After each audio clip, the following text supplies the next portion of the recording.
How do you think number one looked? The new number one. All right. He looked like this is his first time playing receiver. Not exactly a ringing endorsement, but we certainly appreciate the candor. That's Cardale Jones on what he thought of Braxton Miller on day one at his new position. Good evening, everyone. I'm Eric Elkin. It's not just a position change, though, but also a number change for the Wayne grad. That's what the new number one part of that was alluding to. Braxton Miller will don the number one this year in place of his old number 5. Today, we got our first look at Miller playing wide receiver for the first 30 minutes of practice. He looked explosive, and he caught the majority of the balls thrown his way. But as Jones implied, he wasn't perfect. But the most newsworthy thing to come out of today as it pertains to Braxton Miller, Urban Meyer doesn't appear to be clinging to any possibility of Miller playing quarterback. He's full-time.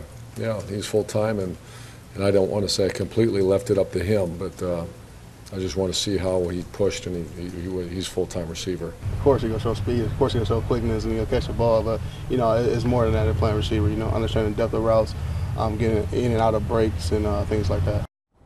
But the storyline that will dominate training camp, the quarterback battle between J.T. Barrett and Cardale Jones. Both admitted there's not much to take away from the first practice when they're just in helmets. Urban Meyer says he expects it to be an even 50-50 split of reps for the first dozen practices, and reiterated he won't be making an announcement prior to the first game. But this isn't the first time Jones and Barrett have competed for a spot. They did this last spring for what they thought at the time was the backup job.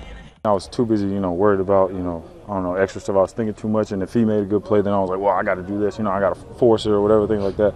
But then that fall, I was just like, well, let me focus on things I can control, and that's the same place I'm in right now. Well, we just being ourselves, it's all fun and games when we're not on the field, but I mean, when we get on the field, it's strictly business.